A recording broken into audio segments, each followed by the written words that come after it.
Começa agora, Café com Política. Uma realização 96 FM e Jornal da Cidade. Seja muito bem-vindo à edição de número 60 do Café com Política, que tem oferecimento de Brambila, acreditando no futuro. Sempre comigo, Reinaldo Café, e com as participações dos jornalistas Kleber Santos. Bom dia, Kleber. Bom dia, Café. Bom dia aos nossos ouvintes. João Jabur. Bom dia, Café. Bom dia a toda a nossa audiência. Um grande dia. Bom dia, meu caro Ricardo Bizarra. Bom dia a todos. Não ouvimos o seu bom dia. Agora sim, bom dia a todos. E o nosso convidado de hoje é Luciano Pires, né? Filho da terra aqui, profissional com mais de 40 anos de carreira em marketing e comunicação, sendo hoje um dos mais tradicionais podcasters brasileiros. Palestrante, escritor, autor de Merdades e Ventiras. O Bizarra vai trazer um pouco aí do currículo deste querido Luciano Pires. Luciano Pires, que é filho do conhecido e querido bauruense, editor do Bauru Ilustrado, Luciano Dias Pires. No final dos anos 90, Luciano Pires, o filho, então diretor de marketing de uma multinacional, fazia palestras dentro do mercado de autopeças, abordando temas comportamentais e demonstrando como era importante criar alguns filtros para trabalhar as informações que recebemos diariamente das mais diversas fontes. Usando exemplos de artigos publicados na imprensa, cujos títulos diziam uma coisa, mas o conteúdo dizia outra, Luciano perguntava: como devemos chamar uma mentira que, dependendo de como é apresentada, nos leva a acreditar que é uma verdade? Pensei em chamar de ventiras, mas escolhi merdades, o que é mais apropriado. E então o Luciano discorria sobre as merdades, dando dicas de como se proteger delas. Mas ele não fazia ideia que quase 20 anos depois, as merdades receberiam o nome de fake news e se transformariam numa das maiores preocupações de quem produz e consome informações. O que não mudou é isso que a gente discute a partir de agora aqui com ele, dentro do Café com Política. Muito bem, meu caro Luciano Pires, bem-vindo, prazer em falar contigo, bom dia para você.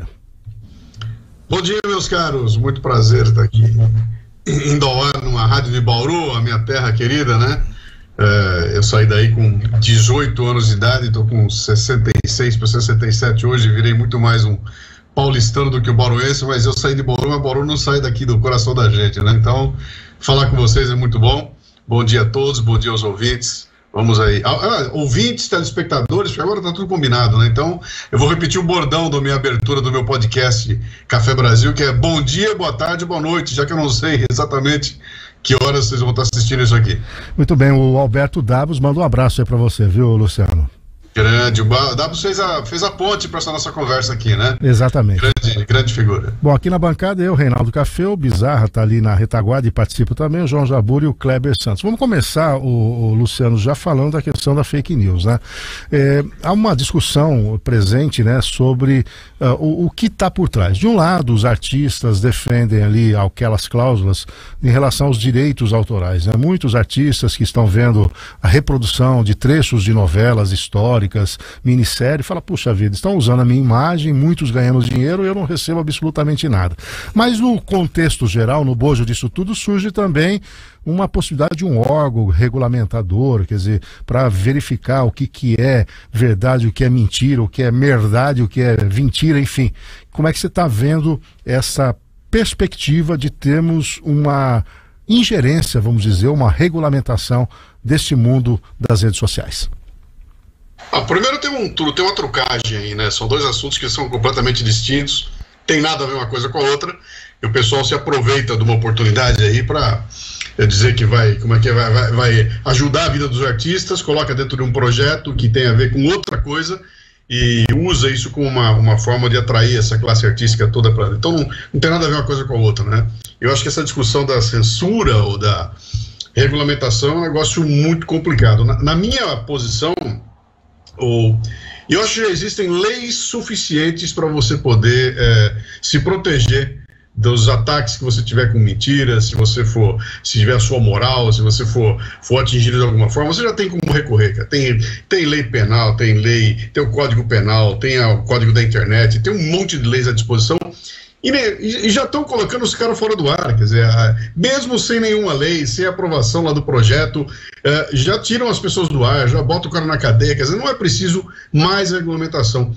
O grande problema disso é você transferir para o Estado digamos assim, esse poder de poder decidir o que é verdade e o que é mentira. A gente sabe que essa coisa nunca é feita de forma isenta e vai servir como uma arma para atacar aqueles que falam contra aquilo que o Estado quer ouvir, né?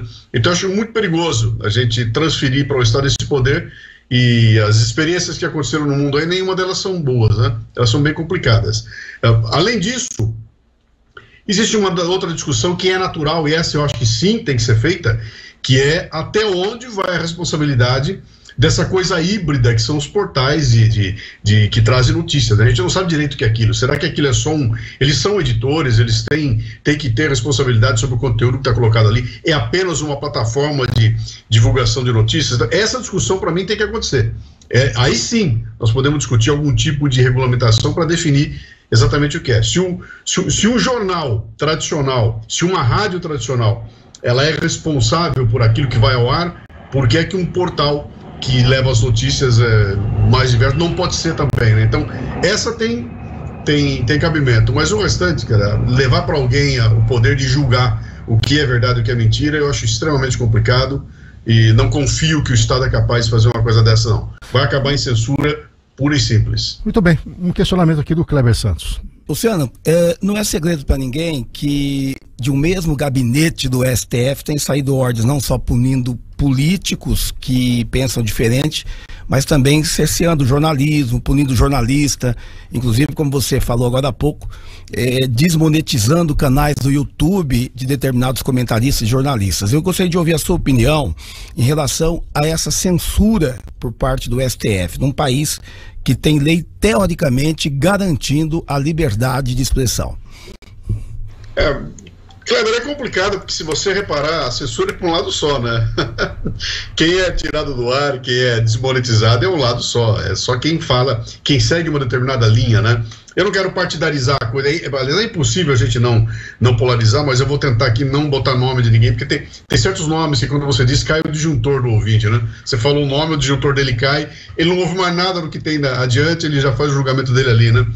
Mas é muito claro, a gente vê que o que está acontecendo é uma utilização desses meandros da lei, né? O que está escrito na lei é preto no branco, mas a gente sabe que ela é feita por homens e os homens podem manipular à vontade.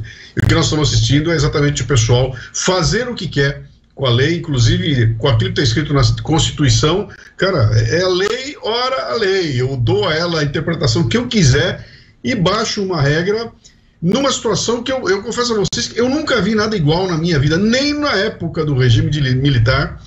Eu vi uma coisa parecida com isso, né? Porque cria-se um tremendo aspecto de legalidade, cria-se uma situação de completa insegurança jurídica, né? Onde a gente não tem para onde correr, né? Define-se uma situação no mais alto escalão e ali eu não tenho para onde correr, e fica muito claro que isso aí é uma instrumentalização, aliás, como é que é a politização da jurídico, né? E judicialização da política. Então, para nós como cidadãos, é muito complicado. Eu não tenho mais segurança nenhuma de que aquilo que eu vou dizer aqui agora não vai me trazer algum problema. O que me traz a pior das censuras, que é a minha autocensura, né? Na hora de eu abrir a boca aqui e falar alguma coisa, eu penso 4 vezes, for escrever um texto meu, já não tenho mais a liberdade que eu me permitia ter. Então, isso tudo cria um ambiente que é tudo menos aquilo que a gente busca, né? Que é a liberdade criativa, é poder ouvir alguém falar a abobrinha que quiser, para eu poder até determinar se eu sou contra ou a favor, ser exposto a ideias que são completamente opostas à minha, para eu poder definir, né? E até apontar onde é que estão os inimigos, né? Só rapidamente aqui, tem uma frase do Walt Disney que eu uso na apresentação no podcast meu, que é muito interessante. Ele lá nos anos 60, ele começou a ser acusado de ter vilões muito legais. Dos filmes da Disney, o vilão era sempre a coisa mais legal que tinha lá. O vilão era muito mais interessante que o mocinho ou que a princesa, né? E começaram a acusar o Disney, né? Falaram, cara, você não pode fazer vilões tão legais assim. E o Disney tinha uma fala que era fantástica. Ele dizia o seguinte, cara, se a gente proteger as crianças do mal, nós vamos colocá-las numa situação em que o dia que o mal surgir, elas não vão conseguir nem reconhecê-lo para poder se proteger deles. O que meu filme faz é mostrar que o mal existe e mostrar que é possível derrotá-lo. Então você tentar calar a voz dissidente, tentar impedir que as pessoas que falam aquilo que você não quer ouvir deixem de falar, cara, você vai esconder o mal, né? Ele vai ficar todo escondido e um belo dia ele vai explodir e a gente vai ser pego de surpresa. Então eu prefiro me incomodar com as coisas que eu não quero ouvir, mas saber onde elas estão e poder argumentar contra elas, do que ter alguém que vai decidir se eu devo ouvir ou não, especialmente com viés político, que é o que está acontecendo agora. Jabur? Bom dia, Luciano. Retomando um pouquinho a pergunta da apresentação, aquela pergunta do que mudou da época em que você criou esses neologismos, né, verdades e mentiras, e sei também que você utiliza bastante as ferramentas digitais já de um bom tempo. Eu queria saber, assim, enfim, o que mudou, né, retomando a pergunta, o que é que tem de novo, talvez só definições, só termos, palavras, ou tem algum fenômeno novo que você observa e, por exemplo, piorou muito a extensão dos limites? Você falou agora há pouco de dizerem o que a gente não quer ouvir e isso incomoda, isso também gera essa tentativa muitas vezes de manipulação, até de censura, regulamentação, mas e quanto a crimes, por exemplo? Me parece que essa não era uma realidade tão presente assim, né, quando você cunhou aqueles termos, né? A mentira através da rede, a incitação a crime, a montagem até de grupos aí paralelos para influenciar as pessoas a cometer suicídio, a cometer atentados, enfim, de uma forma geral. De lá para cá, você acha que piorou esse ambiente da internet? Não, o que aconteceu de lá para cá é exatamente a internet, né? Quando eu criei cunhei essa palavra, esses dois termos aí, foi no final dos anos 90, não tinha internet, simplesmente não existia. Então era muito fácil você apontar. Vamos pensar em termos de Brasil. O Brasil tinha 4 ou 5 grandes jornais, 4 ou 5 grandes emissoras de TV, que na verdade eram 2 ou 3, né? Então 4 ou 5 revistas, estava tudo muito bem comportamentalizado. Se você dissesse alguma bobagem ali, era muito fácil você encontrar a fonte e acertar na pessoa, no responsável por aquilo, né? Inclusive criou-se a figura que está desaparecendo hoje em dia, que era o editor-chefe. Tinha alguém ali que era o responsável pelo aquilo que ia ser publicado e era muito fácil você encontrar e responsabilizar. Quando surge a internet e transforma cada um dos habitantes do planeta num potencial criador de conteúdo sem limite, ou seja, eu tiro do meu bolso meu celular, eu virei uma emissora, eu sou capaz de criar ali, de transmitir uma notícia de qualquer lugar, sem ter um controle, sem ter um responsável acima de mim. Aí você pulveriza, né, a quantidade de pessoas que estão capazes de criar uma mentira e colocar essa mentira e distribuí-la, que é o grande lance. Antigamente não tinha como distribuir, agora tem, né? Mas fake news sempre existiu. Essa coisa o pessoal está usando isso para se organizar. Cara, a turma se organiza pelo telefone, se organiza pelo WhatsApp, se organiza de toda forma, se organiza também pela internet. O que aconteceu é que a ferramenta é muito mais fácil de ser usada, mas eu não posso culpar o martelo pelo crime da pessoa que usou o martelo, né? Tem um criminoso por trás. E a lei já está aí na mão da gente para encontrar esse criminoso. Quem está fazendo um trabalho bem interessante com isso é a Ana Paula Henkel, que é uma comentarista extremamente atacada pela internet, ela está muito atacada. Ela começou a dar o troco. E ela, usando a lei que já existe, ela vai para cima de quem ataca, consegue ganhar o processo e pega o dinheiro que ela ganha ali e doa para alguma instituição de caridade, que ela está demonstrando para cada um de nós que já existem os canais para você se proteger ou você penalizar as pessoas que utilizam essa ferramenta maravilhosa que é a internet para o mal, né?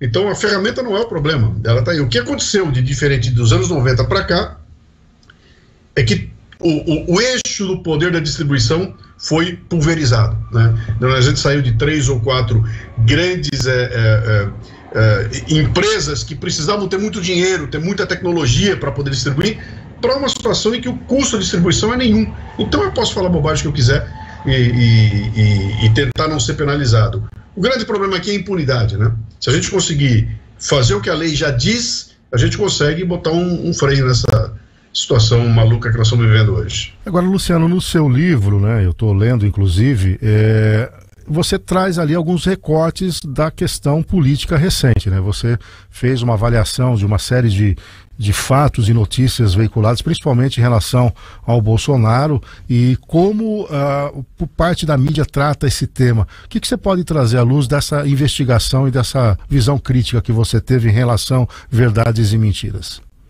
Tivemos 2 episódios aí nos últimos 5 anos que foram marcantes, né? Um foi a eleição do Bolsonaro, que, assim como a eleição do Trump nos Estados Unidos, que foi um choque, né? Ele era o azarão da história toda, de repente ele cresce e ele é eleito contra o interesse de uma porção de determinadas elites que estão por aí, né? E uma delas é a imprensa, né? Ele quebra o pau com a Rede Globo antes da eleição e dali para frente a coisa vira uma briga de gato e rato, ele contra a Globo contra ele.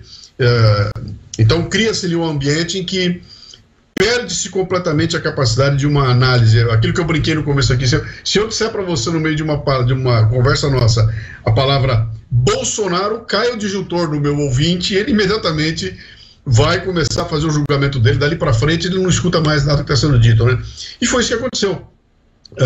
Nós chegamos numa situação tal em que o mérito do fato depende de quem disse ou de quem veio. O mérito da ideia depende de quem deu. Então, se veio um plano para resolver um problema importante do Brasil, mas o plano veio da turma do Bolsonaro, eu não quero nem ouvir, eu não quero nem saber do mérito dele. Eu vou julgar o mérito das coisas dependendo de quem disse. Se eu não gosto dessa pessoa, se ela é minha inimiga, eu vou combatê-la. Se ela é minha amiga, tudo bem, passa batido, né? E a imprensa comprou essa situação de se contrapor ao governo de turno, né? Aí apareceu a pandemia, e por conta dessa politização extrema, dessa coisa de não gosto dele, a gente conseguiu fazer uma coisa maluca que é criar elementos químicos de direita e de esquerda. Então, eu tinha o remédio da direita, eu tinha o remédio da esquerda, passou-se a discutir se o remédio funcionava ou não do ponto de vista da ideologia, né, de que lado eu estou. Isso virou uma loucura. Quando eu olhei isso tudo acontecendo, eu falei, cara, perdeu-se completamente a capacidade de entender o que está acontecendo. A narrativa passou a ser a realidade. Ela deixou de ser uma descrição da realidade para ser a realidade. E aí a gente começa a ouvir todo tipo de história que não importa se ela é verdade ou não. Importa que eu crio uma narrativa maluca e a partir dela eu vou estampar rótulos nas pessoas de todos os lados, né? Então, se o sujeito não concorda comigo, imediatamente eu boto um rótulo que termina com um ista, né? Ele vai ser um comunista, um fascista, ou um direitista, ou escolha o rótulo se você quiser. E aquele rótulo determina daquele momento em diante se eu devo ou não prestar atenção nessa pessoa, inclusive se eu devo ou não analisar o mérito do que ela está dizendo para mim. Isso é uma situação completamente enlouquecedora. A gente não vai conseguir levar o país para lugar nenhum se for esse o ponto de vista da análise, né? E foi a partir daí que eu peguei o livro e falei, bom, vou ter que mostrar como é que essas histórias estão sendo contadas, por que elas estão sendo contadas, né? O que está por trás disso? Não é uma coisa nova, já vem de muito antes. E o que eu posso fazer a respeito? Então o livro foi montado assim, né? E por que eu tenho muito recorte do Bolsonaro? Porque ele foi montado exatamente no momento em que havia a cada dia aparecia um escândalo novo, e quando você chegava no final, o escândalo não era nem tão grande, e muitas vezes era mentira total, né? Mas gastava-se um tempo tremendo se discutindo um assunto que não ia levar o Brasil para lugar nenhum, né? Isso me deu uma agonia, e a partir daí eu quis fazer o livro como um manual para como é que você faz para não deixar que a sua cabeça seja feita e você entre aí, se torne aquilo que eu chamo de espalhador de verdades. Agora, Luciano, fazendo uma analogia, se você estivesse escrevendo esse livro olhando o atual governo, com 37 ministérios, essa semana uma certa fritura até ali da ministra Marina Silva, o ministro da Previdência plantando o CPMF, depois vem a turma do deixa disso. Qual seria a sua avaliação crítica para esses quase 5 primeiros meses ligando à comunicação do governo Lula?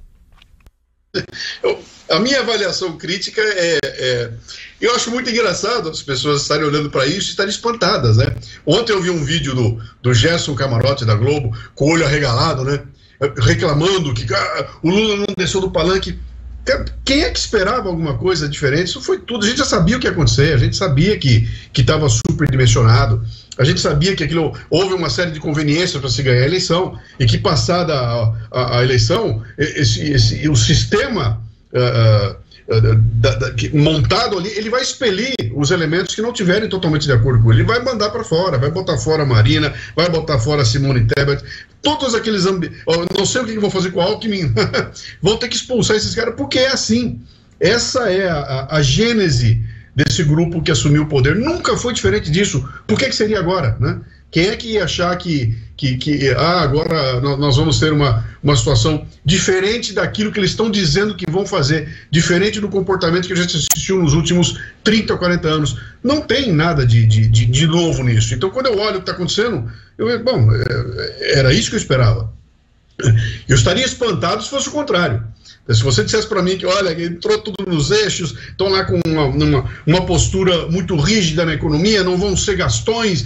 Não, aí eu estaria espantado. Eu não estou vendo nada que me espante aí, porque era isso que se esperava, né? O Nassim Taleb escreveu um livro delicioso chamado A Lógica do Cisne Negro, onde ele fala dos eventos do Cisne Negro. O Cisne Negro é um evento que, quando ele acontece, ele muda radicalmente as coisas, né? Por exemplo, batem 2 aviões nas Torres Gêmeas e o mundo muda a partir daquilo. Surge uma epidemia e o mundo muda a partir daquilo. Dá uma quebra na Bolsa em 2008 e o mundo muda a partir daquilo. Esse é um evento do Cisne Negro.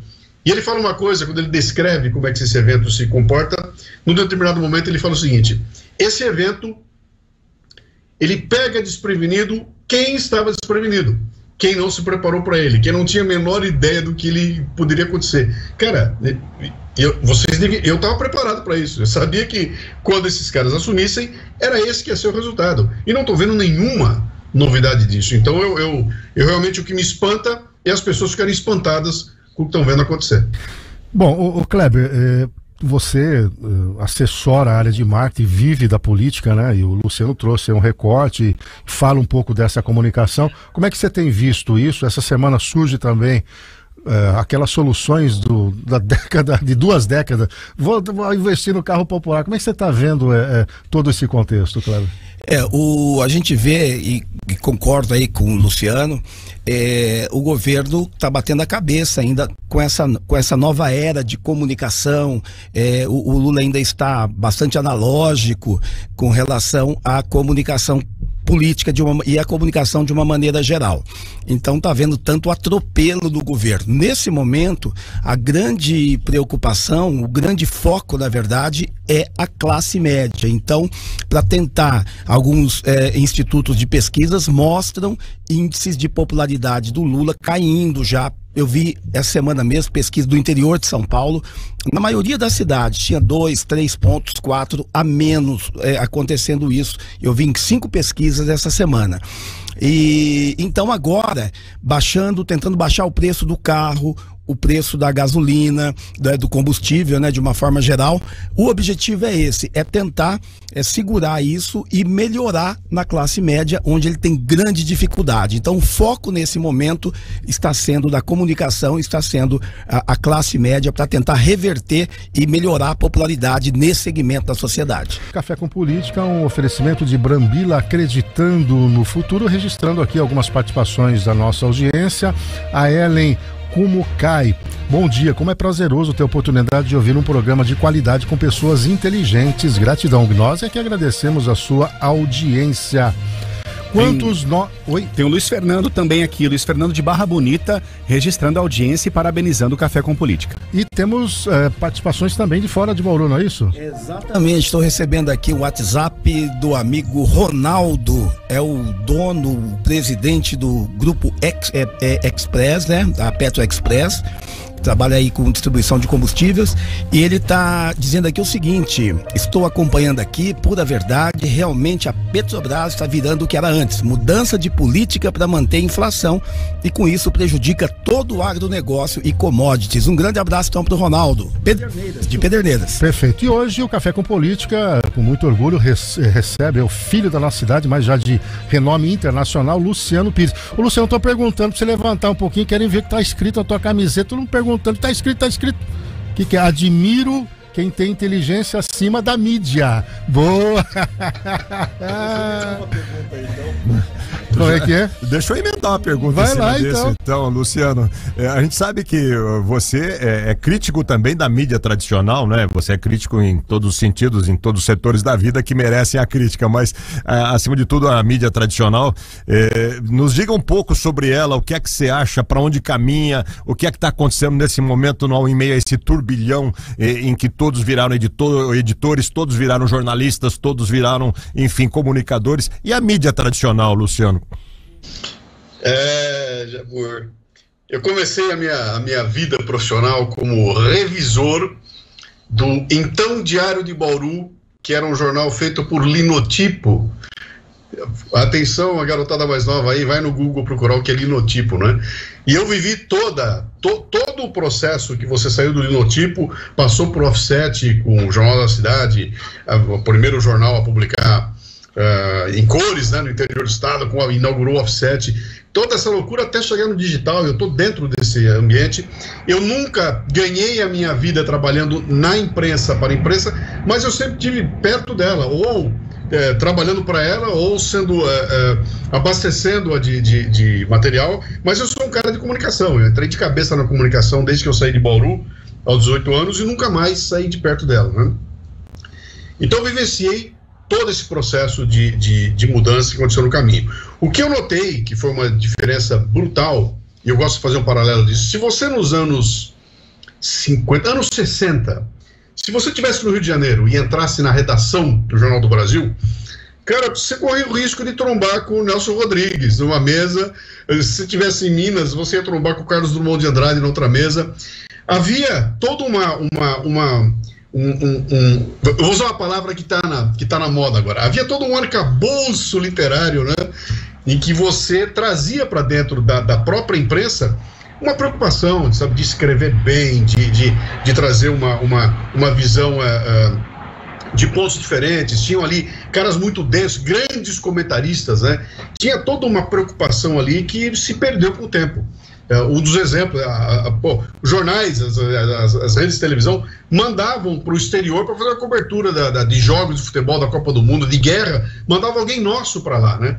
Com o tempo, a comunicação foi se tornando tão conectada e os custos acabaram se tornando um negócio tão complicado que isso foi se perdendo. Então, cara, eu já não tenho mais aquele poder, não tem mais aquela postura literária que existia antigamente. A grande redação dos jornais, que tinha uma área comercial pequenininha, agora é uma grande área comercial com uma redação pequenininha, né? Muita gente não está nem presente ali na hora, está escrevendo a partir de algum outro lugar. Então, tudo isso levou a uma mudança total no tipo de ambiente onde se produzia a comunicação naquela época, né? É natural que isso aconteça, porque a tecnologia, quando ela surge, ela realmente nós estamos assistindo agora, né? Está chegando aqui a inteligência artificial, que vai mudar a forma como a gente produz informação e como a gente precisa consumir a informação. Então, o que eu assisti? Eu assisti uma evolução tecnológica brutal na forma como a gente produz a informação, uma queda no custo de entrada terrível, né? Acabou o monopólio de distribuição, não existe mais, né? Eu não preciso mais ter uma caríssima torre de transmissão para poder mandar o meu sinal adiante, basta eu ter um celular, né? Eu não preciso mais ter uma grande produtora com uma câmera de $100 mil para filmar, basta o meu celular.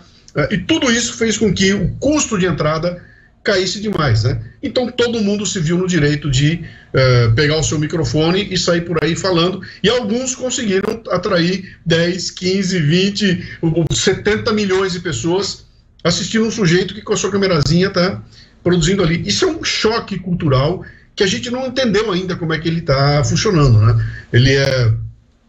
Ele é capaz de criar modismos, ele é capaz de criar notícias que não são notícias, e para desespero de quem era o dono desse sistema todo, né? Então, quando eu começo a criticar a grande mídia, é porque eu vejo que ela perdeu o fio da meada, né? Antigamente eu falava, cara, se eu tiver que acreditar em alguém, eu vou acreditar num grande jornal, numa grande revista, numa grande televisão, porque esses caras têm uma tremenda responsabilidade para produzir a coisa com o melhor conteúdo.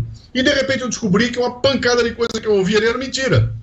Quando a mídia perde a sua hegemonia e começam a surgir esses outros canais. E agora, só para combinar com uma coisa que acho que foi o Kleber que falou agora há pouco aí, né? Essas medidas que estão aparecendo.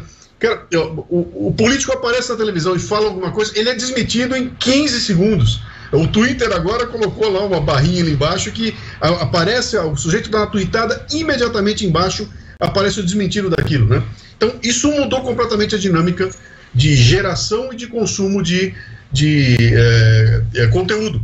Então, eu estou assistindo isso com bastante curiosidade, sabe? Isso vai exigir uma responsabilidade gigantesca de nós, como consumidores de notícias. Eu não sou mais aquele zumbi que senta na frente da televisão para esperar o Cid Moreira contar o que está acontecendo no mundo durante alguns minutos. Eu fico ali sentado ouvindo. Agora eu sou um agente desse processo, né? Eu também, eu boto meu comentário, eu falo, eu tenho outras fontes, então ficou muito mais complicado.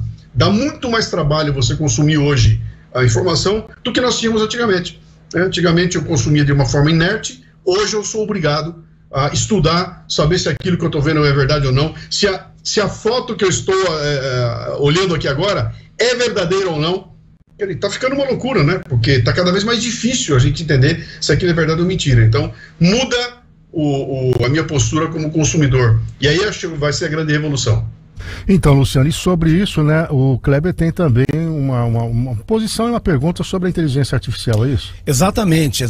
Eu concordo plenamente aí com o Luciano quando ele diz que realmente foi democratizado, né? Hoje cada pessoa, hoje as pessoas na rua é que estão pautando os veículos de comunicação, porque às vezes o veículo nem sabe ainda, alguém passou, viu algo, já fotografa, faz uma imagem, coloca no ar e acaba conduzindo o discurso de uma maneira nacional.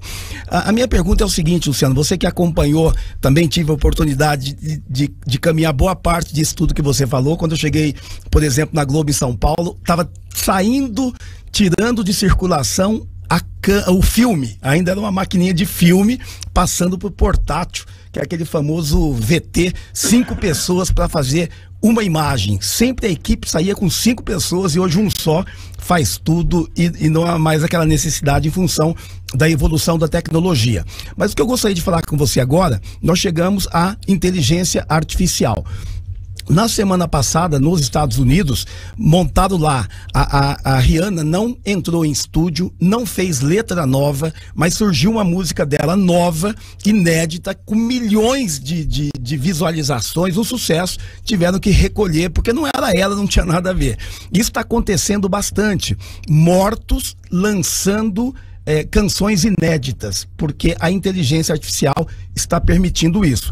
Trazendo para a política, a grande preocupação é essa deepfake. Então eu posso colocar um político num determinado local, onde ele nunca esteve, falando o que ele nunca falou. Então o estado de Washington, esta semana, ele aprovou uma lei que regulamenta a inteligência artificial na política. A partir do dia 20 de julho está valendo essa lei, que se algum político fizer alguma coisa que é deepfake, que é inteligência artificial, primeiro ele vai ter que colocar tudo que é inteligência artificial, ele vai ter que escrever que é inteligência artificial. E se ele prejudicar alguém através disso, ele terá até 2 meses após a eleição, ele poderá ser cassado. Gostaria de saber de você como que você vê essa chegada tão forte e essa popularização da inteligência artificial. A gente está se lambuzando, né? Tá chegando agora, nós estamos nos lambuzando.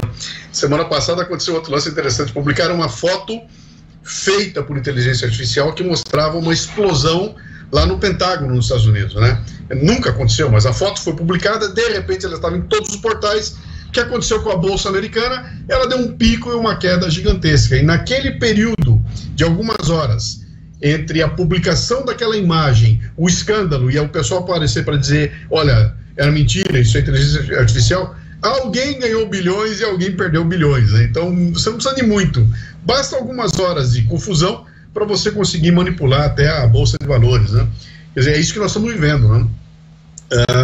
Eu acho de um lado fascinante, porque está trazendo para a gente possibilidades de coisas que você não podia imaginar. Eu imagino que daqui a 3, 4, 5 anos você vai poder acessar a Netflix e pedir para assistir. Eu quero assistir Caçadores da Arca Perdida, mas eu não quero o Harrison Ford, eu quero com o Tom Cruise. E o sistema vai botar quem você quiser para aparecer no filme que você quiser ali. Então, isso é uma riqueza fabulosa, mas que também traz algumas preocupações, porque você está começando a mudar a história, né?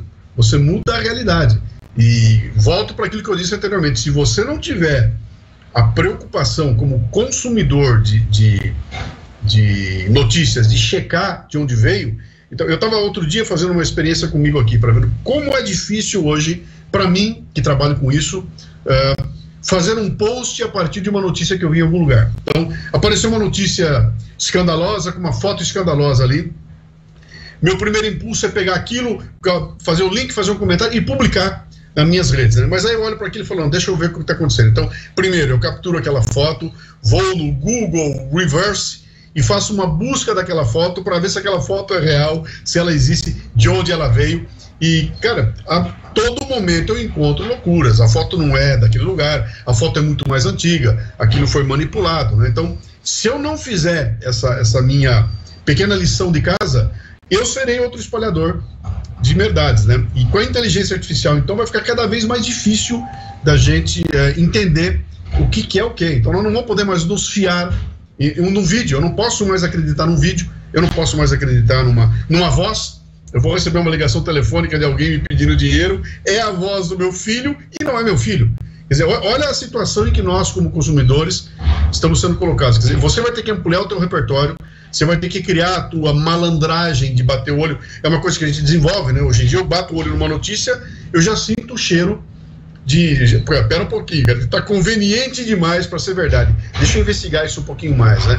Então ela vai trazer pra gente essa responsabilidade de investigação. Vai dar muito mais trabalho. Se você não lê, se você não for um cara de leitura, um cara que tem um repertório muito vasto, que possibilite você fazer muitas conexões, você vai ser vítima dessa coisa, mas vai ser uma festa, né? E eu não sei como é que vai ser possível regulamentar isso, sabe? Até dá para regulamentar, mas eu acabei de dar um exemplo para vocês, né?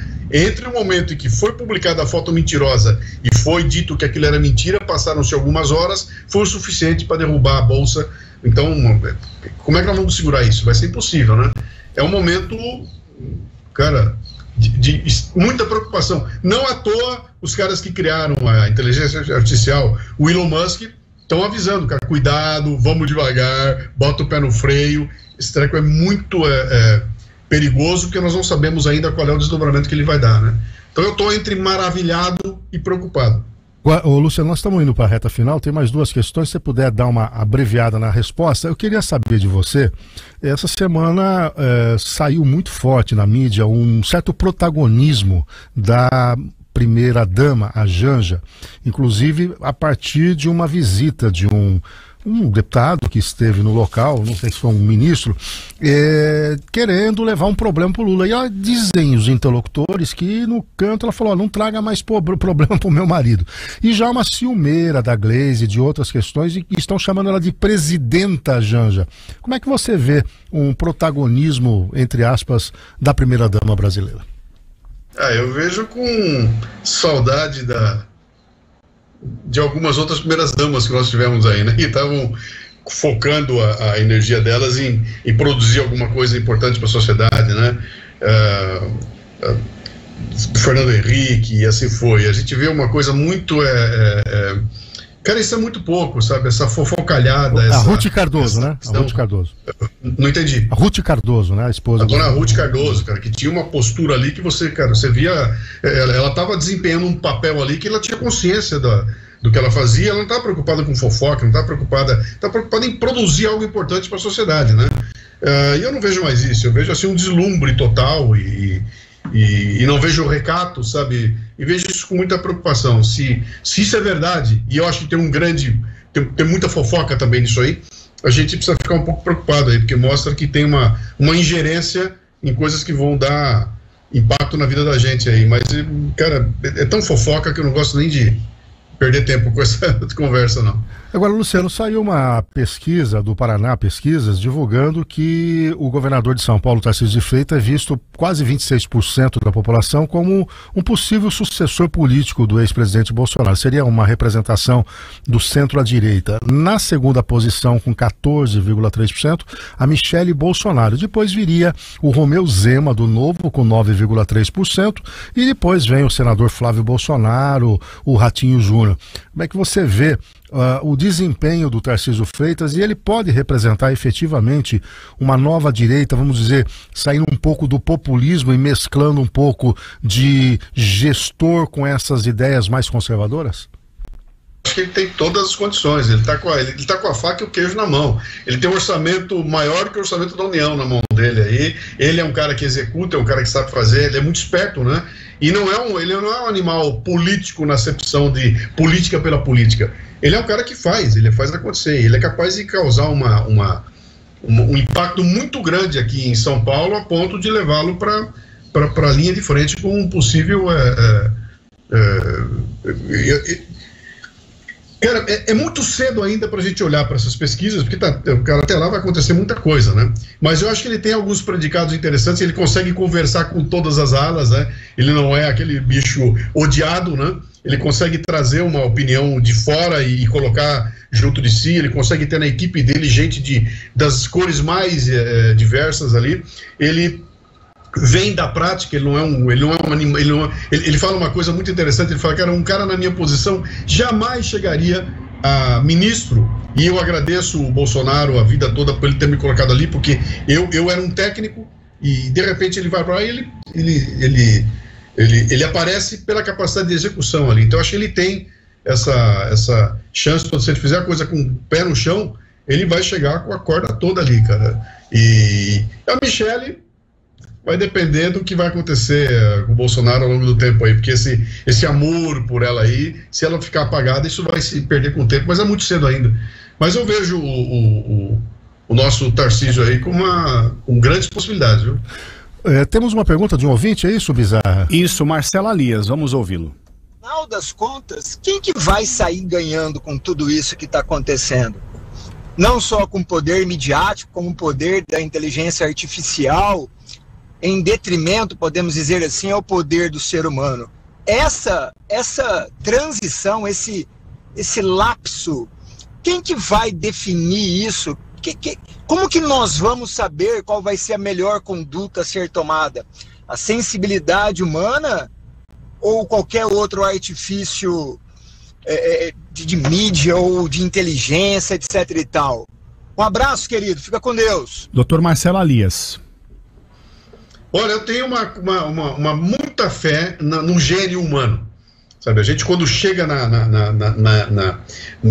hora H, quando nós estamos apertados, quando tudo parece que vai dar errado, o gênio humano cria alguma coisa e faz a mudança acontecer. Um exemplo que eu gosto de usar é a energia atômica, né? A gente foi desenvolvendo uma coisa até o momento que quase perdemos o controle daquilo, e a gente vê um passo de alguém apertar um botão e explodir, acabar com a humanidade, até que cria-se uma consciência de que, opa, devagar, volta um pouquinho umas casas atrás, vamos tentar controlar. A gente controlou aquilo ali, né? É claro que a qualquer momento pode aparecer um maluco para apertar o botão ali, mas a gente entendeu a preocupação a importância de lidar bem com aquilo, e a gente conseguiu, através do gênio humano, criar alternativas e usar para o bem alguma coisa que podia ter destruído a humanidade. Isso aconteceu mais de uma vez, né? E eu acho que vai acontecer de novo. É claro que tem um choque no meio do caminho, em algum momento nós vamos sofrer, muitas profissões vão ser destruídas, com a chegada da inteligência artificial, que é o que aconteceu a vida inteira, sempre houve. O Schumpeter falava lá da destruição criativa, né? Surge uma tecnologia nova e ela destrói tudo aquilo que existia. Então, perde-se funções do trabalho, deixa de existir e passam a existir coisas novas, né? O universo, a sociedade, ela desenvolve assim, e eu tenho consciência de que o gênio humano vai encontrar uma forma de sobreviver a tudo isso lá na frente. Eu não acredito na Skynet trazendo o Exterminador do Futuro aqui, não. O Jabur tem uma pergunta aqui fatal para você. Luciano, para me despedir de você também e agradecer por compartilhar conosco esse poder de comunicação fantástico que você tem, que é um exemplo para nós, sua capacidade de raciocínio e crítica. Eu queria saber se, para completar esse ser muito interessante que você é, se você é tão do bando de loucos quanto seu pai Luciano, seu irmão Luiz aqui, bando de loucos do Corinthians, como todos nós aqui. Nós não, peraí. Tem São Paulino e palmeirense aqui. É claro que eu sou corintiano, mas eu tenho um defeito terrível que me fez parar de gostar de futebol. O meu defeito é eu assisti o Rivelino jogar, cara. Eu vi o Zico jogar. E eu não consigo ligar a televisão hoje e ver essa coisa esquisita que virou futebol. Então, eu perdi completamente o interesse. Eu fui pro MMA, meu negócio é o UFC, porque lá os caras dão sangue, entendeu? Literalmente. Aqui os caras estão preocupados com o cabelinho, então eu deixei disso aí. Mas continuo sendo, o Corinthians mora no meu coração, do mesmo jeito que meu pai. Só deixa eu aproveitar o embalo antes da gente terminar, então tá aqui, ó. Esse é o bichinho, ó. Pra quem recomendo, tô lendo. Tem imagem e consegue ver o Verdades e Mentiras na minha mão aqui. Como se proteger da mídia que faz a sua cabeça. Perfeito. E ô Luciano, como é que a gente encontra você nas redes sociais? Cara, se você botar Luciano Pires no Google, vou aparecer eu de todo lado. Se você digitar mundocafebrasil.com, Café Brasil é o nome da minha empresa, né, do meu podcast inclusive, mundocafebrasil.com, vai abrir uma página lá com todos os caminhos para chegar no meu material, palestra, livro, tudo aquilo que eu faço aqui está bem fácil de acessar. Muito bem, Luciano, obrigado aí pela sua participação. Queremos tê-lo novamente aqui no Café com Política. Um excelente fim de semana para você. Muito obrigado a vocês. Sempre que me chamarem aí, é uma satisfação e um abraço a todos os bauruenses aí, meus conterrâneos. Muito bem, agradecendo mais uma vez o Alberto Dabos, que permitiu essa aproximação e, claro, agora o Luciano Pires vai estar aqui conosco. Retinha final, Jabur, nós trouxemos há pouco aí um movimento local do PL com o Ayrton Martinez assumindo a presidência, uma aproximação talvez do capitão Augusto com a prefeita, bastidores aquecendo aí para as eleições do ano que vem. Exatamente, Café, essa é a novidade, né? O PL sinalizando que pode caminhar com a prefeita no ano que vem, tornando ainda mais forte a possibilidade da reeleição dela. Uma conversa com o Raul, inclusive, né? Falou-se em Raul também, e o Raul já havia dito a algum interlocutor que poderia em algum momento dialogar com a prefeita, com as forças aí mais conservadoras e também virar, olha, eu não sei não, hein? Sempre se falou em candidatura única aqui em Bauru, de repente, né? Se não ficar opção nenhuma. Agora, Kleber, você que todo dia tem uma palestra, qual é a próxima? Hoje? Ô, amigo, eu quero ser seu agente. Tô indo falar hoje na União dos Municípios da Média Sorocabana. Perfeito. Hoje os prefeitos vão se reunir. Eles vão fazer cada reunião num lugar, né? O de hoje vai ser em São Pedro do Turvo. Muito bem, esse é o Café com Política, o Jornal da Cidade já também, no forno lá pro fim de semana, né? Sim, quentinho, vai sair legal amanhã. Alguma festa bizarra? Muitas festas. O final de semana recheado. Até segunda-feira, um excelente final de semana. Tchau, tchau.